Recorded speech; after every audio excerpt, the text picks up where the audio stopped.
So the questions under discussion are on the screen. We have 6 questions to speak about today. And we're going to start with cultural competence as the main component of cross-cultural competence. So, cultural competence helps to... Так, а запись-то не идет. Just a moment.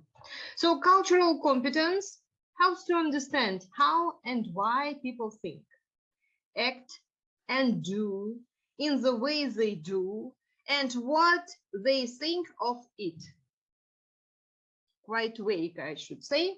So the word culture is used because it implies the integrated patterns of human behavior that includes thoughts, communications, actions, customs, beliefs, values, and institutions of racial, ethnic, religious, and social groups. So the word competence is used because it implies having the capacity to function in a particular way, the capacity to function within the context of culturally integrated patterns of human behavior defined by a group. So culture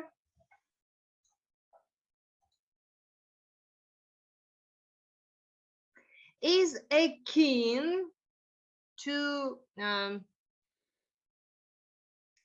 looking through the one-way mirror. So everything we see is from our own perspective. It is only when we join the observed on the other side of the mirror, it is possible to see ourselves and others clearly. However, getting to the other side of the glass presents many challenges. So according to Cross and his colleagues, cultural competence is a set of behaviors, attitudes, and policies that come together in a system, agency, or among professionals and enable the system, agency, or those professions to work effectively in cross-cultural situations. So cultural competence, referring to an ability to interact effectively with the people of different cultures, comprises 4 components. You may see them in the screen: awareness of one's own cultural worldview, attitude towards cultural differences, knowledge of different cultural practices and worldviews, and cross-cultural skills. So we are going to speak a little bit about each of them. So the first one, awareness of one's own cultural worldview.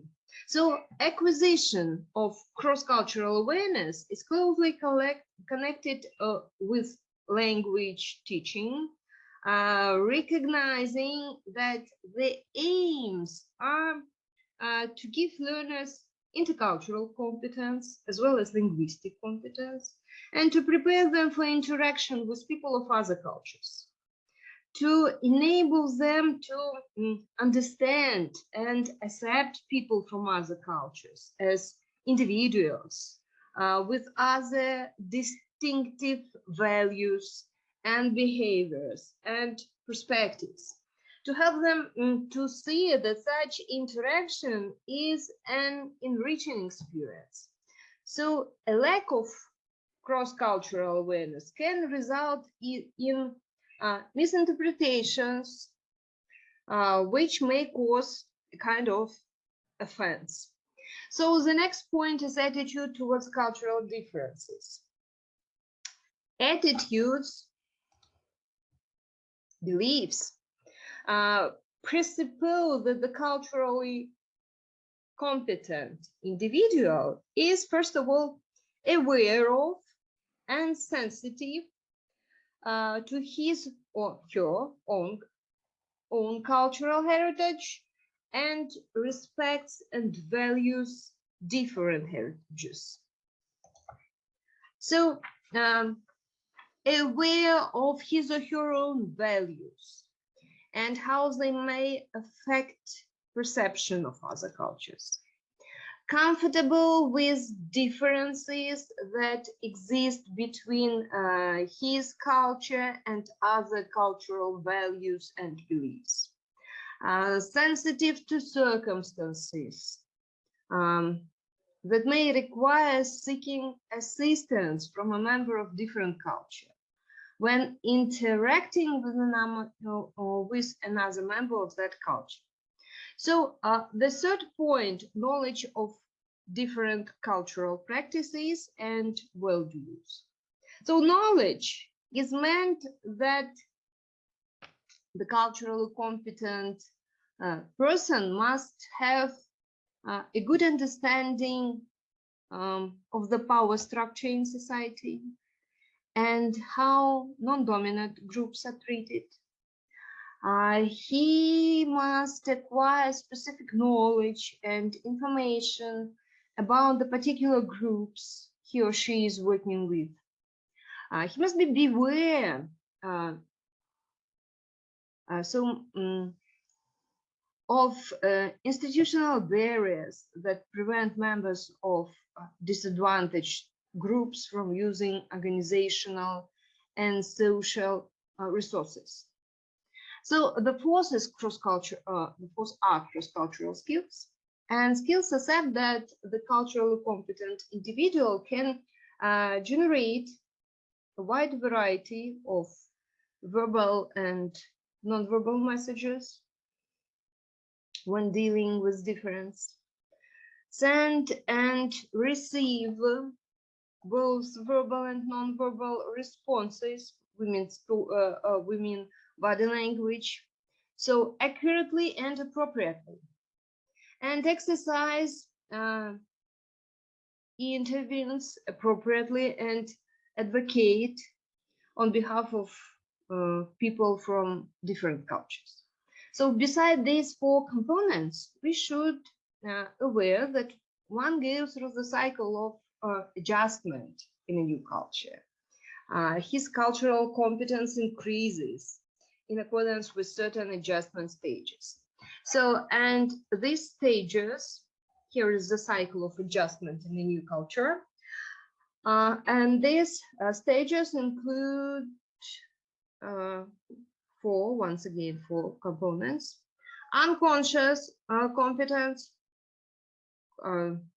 conscious incompetence, conscious competence, and unconscious incompetence. So we're going to speak once again a little bit about each of them. And first will be unconscious incompetence. I don't know why they mixed at the slide. So unconscious incompetence. At this stage, you are unaware of cultural differences. It doesn't occur to you that you may be making mistakes or that you might be misinterpreting much of the behavior going on around you. So conscious incompetence. You now realize there are differences between how you and local people behave. Though you understand very little about these differences, how numerous they might be, and so on. Conscious competence. You know cultural differences exist. You know what some of those differences are, and you adjust your behavior accordingly. You have to make a conscious effort to behave in culturally appropriate ways. And the last one, unconscious competence. You no longer have to think about what you are doing in order to do the right thing. It takes little effort to you to be culturally sensitive.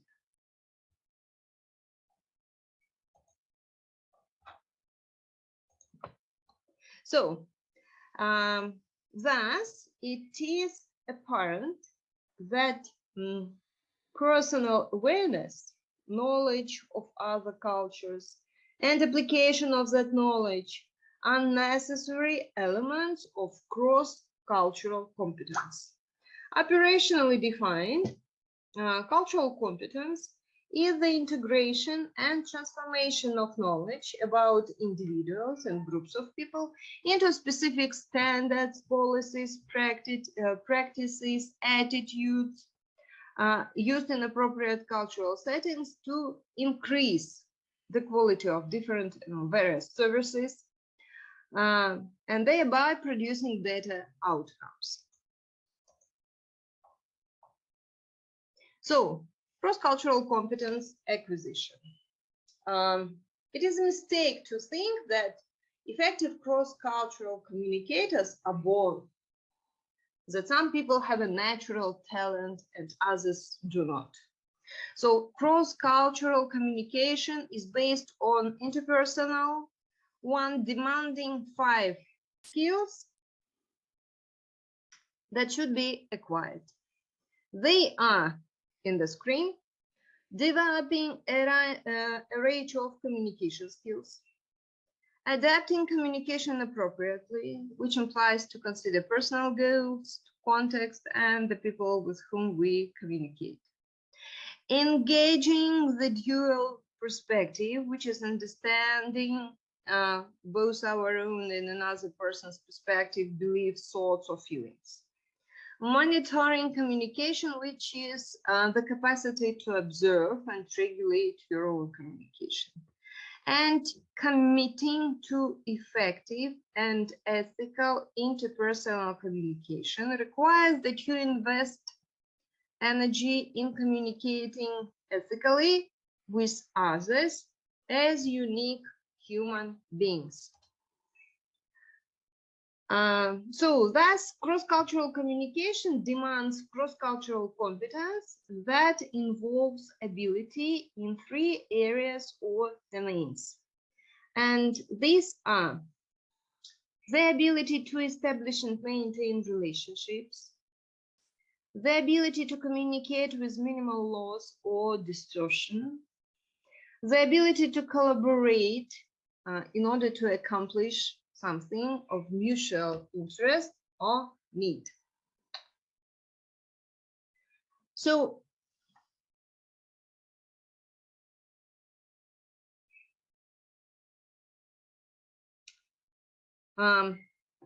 cross-cultural competence, as it defined by, for example, Lynch and Hansen in their work Changing Demographics, Implications for Training in Early Interventions, Infants and Young Children, means the ability to think, feel, and act in ways that acknowledge, respect, and build upon ethnic, social, cultural, and linguistic diversity.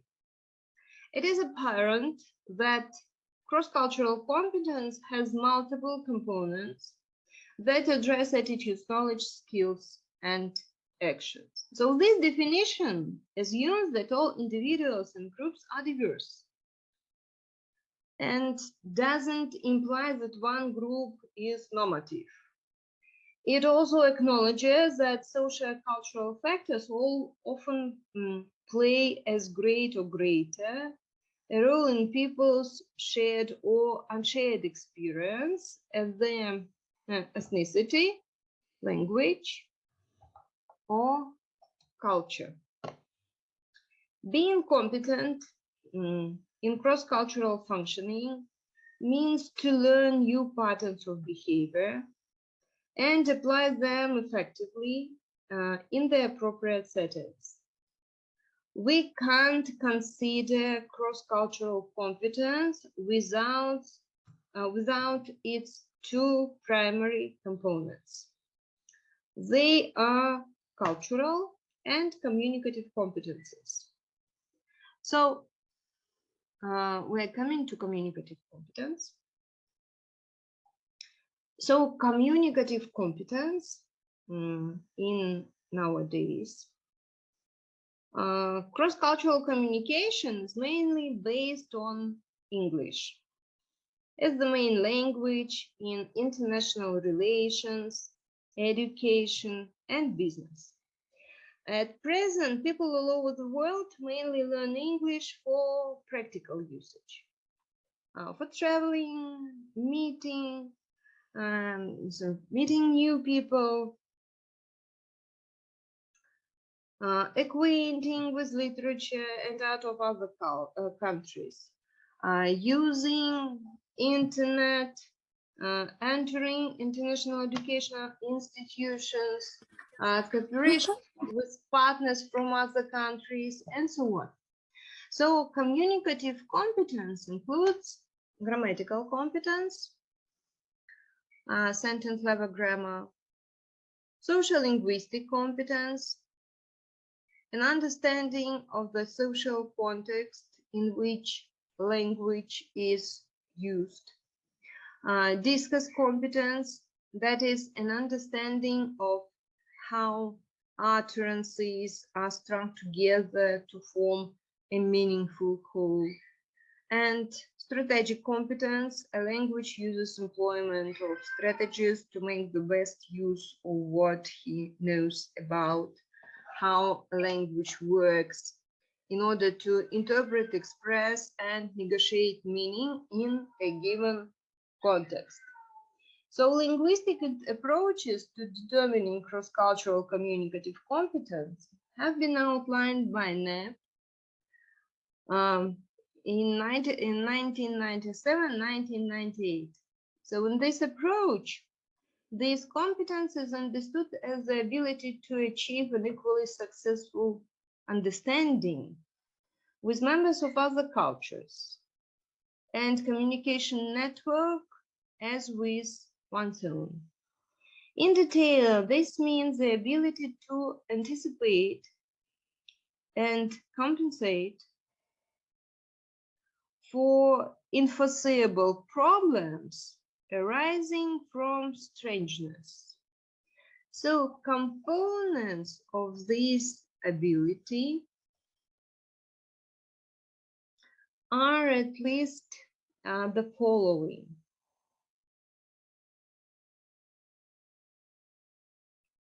So that is a specific knowledge of patterns of communicative action and interpretation in one's own, as well as in the relevant foreign language and culture. So next goes general knowledge about the relation between culture and communication, including the dependence of human thinking and acting on culture-specific cognitive schemata. The dimensions in which cultures can differ, the specific limitations of the above-mentioned types of communication, and so on. And the last, the stock of interaction stabilizing strategies. For example, for establishing common ground on the relationship level, for the meta-communicative, making good of errors, and so on. Therefore, the main purpose of studying English nowadays is communicative competence that is based on a range of a great many other competencies. And among them, we can name linguistic competence, knowledge of the language system, rules of language units, functionality, ability of understanding and expressing ideas in written or oral forms using this system. Speech social linguistic competence, that is knowledge of forming and formulation ideas using language. Usage of these means for understanding the ideas of other people and for expressing one's ideas. Social cultural competence, that is knowledge of natural cultural characteristics, of social and speech norms of conduct, customs, traditions, etiquette, social stereotypes, history, culture, and so on, and the means of applying this knowledge. Social competence, ability to get into communication with other people, to orient in intercourse situation, to express thoughts within one's intentions and the situations. And strategic competence, that is the ability to fill the blanks in language knowledge. For example, to get the meaning of unknown words from their context. Therefore, the communicative competence includes knowledge of linguistic forms and ability to use the forms appropriately. So cross-cultural competence as a developmental process. Competence is the final stage of cross-cultural understanding and signifies the ability to work effectively across cultures. So cross-cultural competency is beyond knowledge, beyond awareness and sensitivity, in that it is the digestion, integration, and transformation of all the skills and information acquired through them, applied to create cultural synergy within the workplace.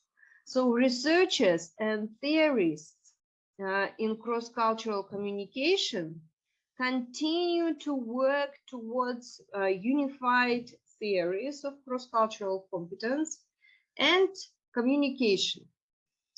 The acquisition of cross-cultural competence is never complete and perfect, but to be a successful intercultural speaker and mediator requires complete and perfect competence for interacting with people of other cultures.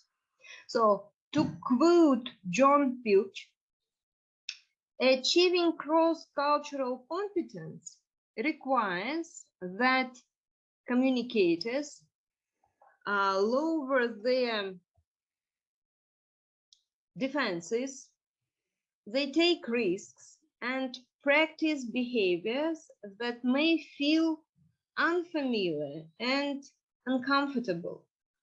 It requires a flexible mind, an open heart, and a willingness to accept alternative perspectives. It may mean setting aside some beliefs that cherish to make room for others whose value is unknown. It may mean changing what we think, what we say, and how we behave. So Cross, we have already mentioned him, identifies 5 essential elements contribute to one's ability to become more culturally competent, which include valuing diversity, having the capacity for cultural self-assessment, being conscious of the dynamics inherent when cultures interact, having institutionalized culture knowledge, and having developed adaptations to an understanding of cultural diversity. We have 2 minutes left. I think I have time to speak at least about the first point. So, valuing diversity. What does it mean? It means accepting and respecting differences. People come from very different backgrounds, and their customs, thoughts, way of communicating, values, traditions, and institutions vary accordingly. The choices that individuals make are powerfully affected by culture.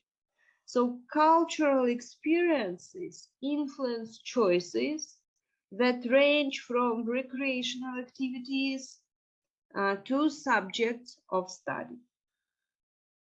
Having the capacity for cultural self-assessment through the cultural self-assessment process, we are better able to see how our actions affect people from other cultures.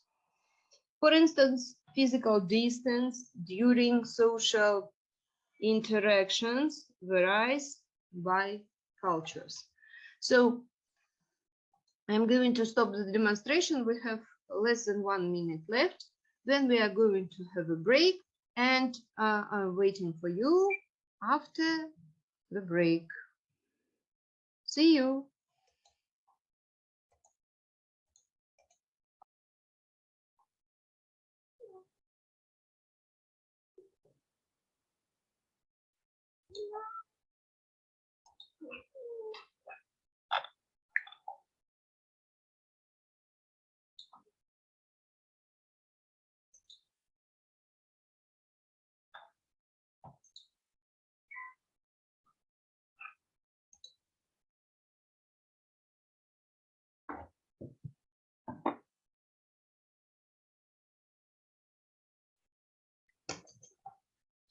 Так, где-то здесь мы, по-моему, остановились.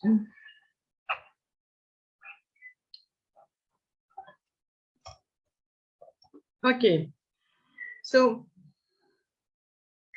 being conscious of... So being conscious of the dynamics inherent when cultures interact. We should follow the appropriate cultural rules, showing cultural respect to develop personal relationships. Being aware of the possible effect of the dynamics of differences allows us to provide a more productive cross-cultural communication. So having institutionalized cultural knowledge, having developed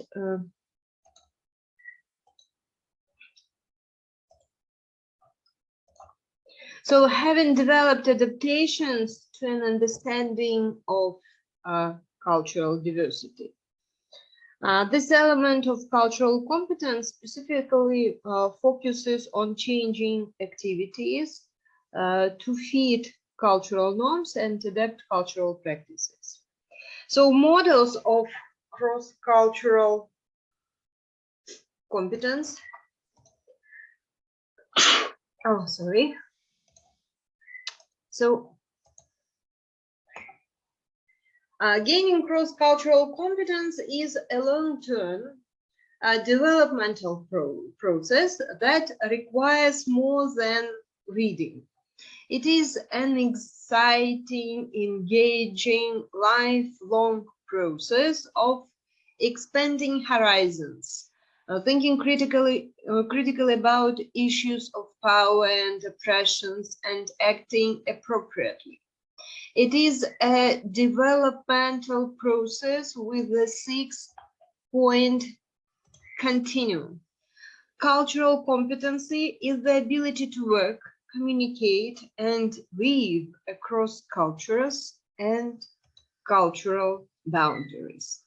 So, as outlined by Cross, this process includes the following points: cultural destructiveness, cultural incapacity, cultural blindness, cultural pre-competence, cultural competency, and cultural proficiency. So each of the points along the continuum represents a way responding to diversity. So the most negative end of the continuum is represented by attitudes, policies, and practices that are destructive to cultures and consequently to the individuals within the culture. So the cultural destructiveness hold beliefs or engage in behaviors that reinforce the superiority of one race or culture over another, with the resultant oppression of the group viewed as inferior.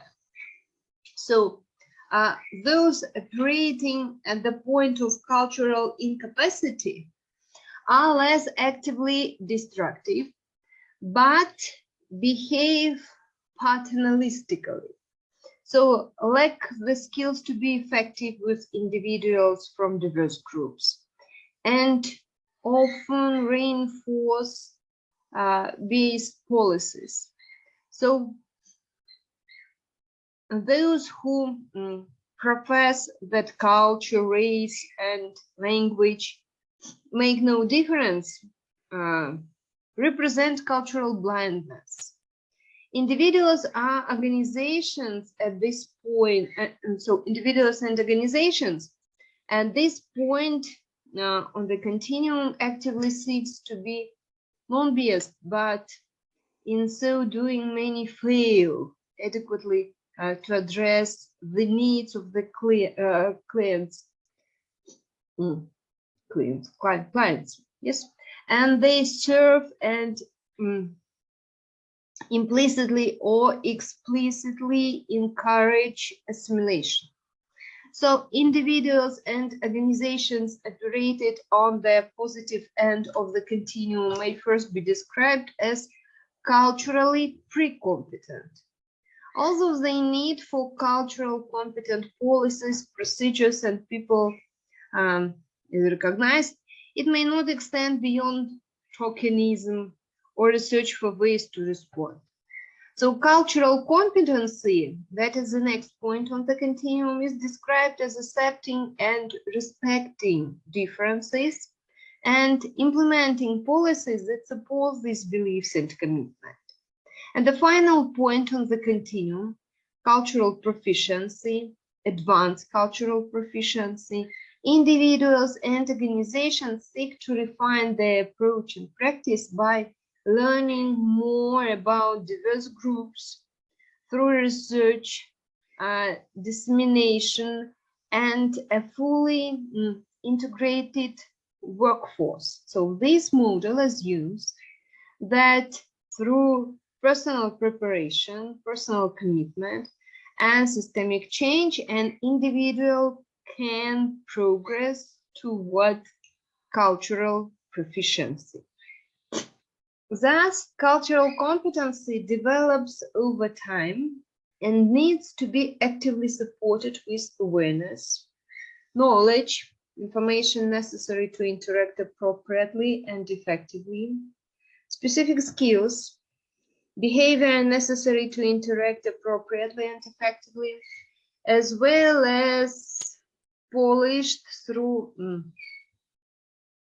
cross-cultural encounters.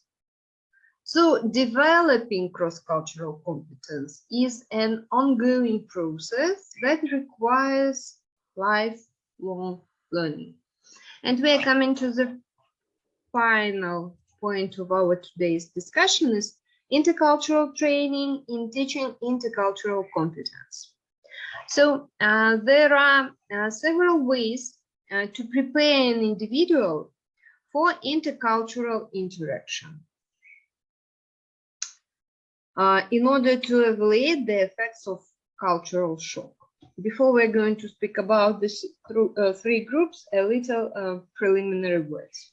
So recently, an increasing number of researchers consider moving to another culture as a situation in which the previous skills of social interaction of a person are useless and he needs to master similar skills of a new culture. So the most effective method here are specially organized trainings.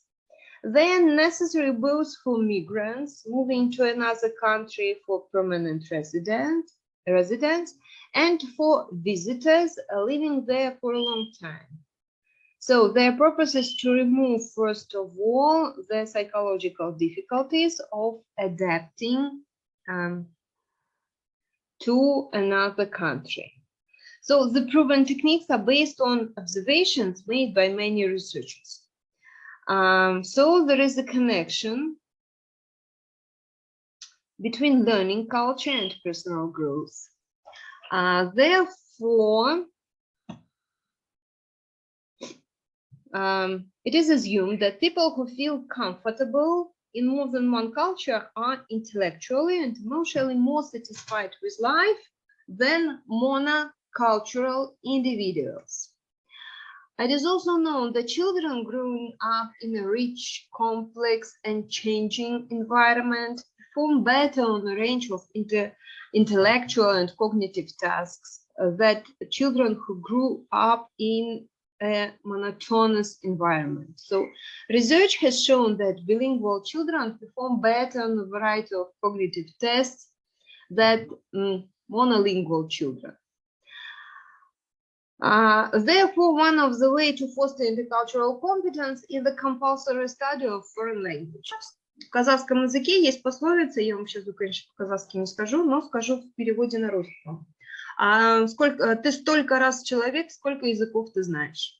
То же самое мы можем сказать относительно культуры. Ты столько раз человек, сколько культур ты воспринимаешь. In this respect, our region is very colorful of different cultures and different nationalities who live there. Maybe that's why we are so quick-minded persons, да, может быть, поэтому такие шустрые, что у нас огромное количество культур, которые мы в той или иной мере в любом случае воспринимаем. So, based on this, it is concluded that practical measures are possible to reduce ethnocentrism and to prepare a person for intercultural contact. And these three groups of possible ways to prepare an individual are by the teaching method, didactic or empirical, by the content of training, general cultural or culturally specific, and in the area in which they strive to achieve the main results, so cognitive, emotional, behavioral. The methods of teaching an individual can be, as you know, didactic, concern the education, orientation and instruction, and empirical training. So, speaking about different strategies and different training, we will start with the enlightenment. You know this word from the course of literature, it means просвещение. So that is the process of acquiring knowledge about culture for contact with which a person purposefully prepares. So before the trip, you need to get at least a minimum. Oh my God. Да, Курала, отключайте звук. So before the trip, you need to get at least a minimum of knowledge of history, geography, learn about the customs and traditions of the inhabitants of this country. Usually we search for state language, territory, some cultural peculiarities, or some historical notes. For example, in the United States, for a long time, the training of people traveling abroad was based on a model that was called classroom. They were given quite extensive knowledge about the host country. However, they were mostly abstract in nature. But pretty soon it was discovered that such knowledge didn't help much in real life. And the reactions of local residents to the actions and behavior of Americans were often very different from what was expected. Therefore, today classrooms more and more often provide not specific knowledge about the country, but teach migrants and visitors, just travelers, to learn to correct their behavior. So orientation is also a training program, the purpose of which is to quickly acquaint a person with the basic norms, values, and rules of behavior in a foreign country and foreign culture. For this, manuals are used, which are ironically called cultural cookbooks. They usually provide recipes for behavior in the most common situations. Instructions, which familiarize a person with the problems that may arise in a particular country, have approximately the same purpose. Empirical learning to interact with representatives of other cultures provide training which sets into two main objectives. First, through playing situations that occur in different ways in different cultures to acquaint students with intercultural differences. And second, by introducing trainers to the most characteristic features of a foreign culture, prepare the transfer of the knowledge gained to other situations. Recently, it is training that has become the main way of preparing a person for intercultural interaction. So the basis of training is usually general cultural training or training of self-awareness, as a result of which a person must realize himself as a representative of a particular culture, bring the norms, values, and rules of behavior in his culture to the level of consciousness. So after that, it becomes possible to show and analyze the difference between different cultures. So, and then to develop the ability to notice these differences and use them for effective intercultural interaction. For this, the trainer invites the participants to consider various conflict situations that are resolved from the standpoint of different cultures and fix their attention on the stereotypes and norms of their native culture. So culturally specific training prepares a person to interact within a specific culture. And they may be cognitive, providing information about another culture, behavioral, teaching practical skills necessary for living in a foreign culture, attributive, explaining social behavior from the point of view of another culture. And among the named types of training, the most important is attributive. Since most of the problems in communicating with representatives of other cultures arise from a lack of understanding of the reasons for each other's behavior. So people in a certain situation wait for a specific behavior, and without waiting for it, make false conclusions about the person with whom they communicate. In the course of attributive training, a person gets acquainted with the attributions characteristic of the culture of interest. So in the process of preparing a person for intercultural interaction, one should strive to use different training methods and different types of training. The result of the learning process should be mastering the so-called platinum rule formulated by analogy with the golden rule of morality. Do as others do. In other words, once you find yourself in a foreign culture, по-английски это у нас пословица звучит так, да? When in Rome, do as Romans do. So, in other words, once you find yourself in a foreign culture, you need to act in accordance with the norms, customs, and traditions of this culture, and not impose your norms and values on local residents. So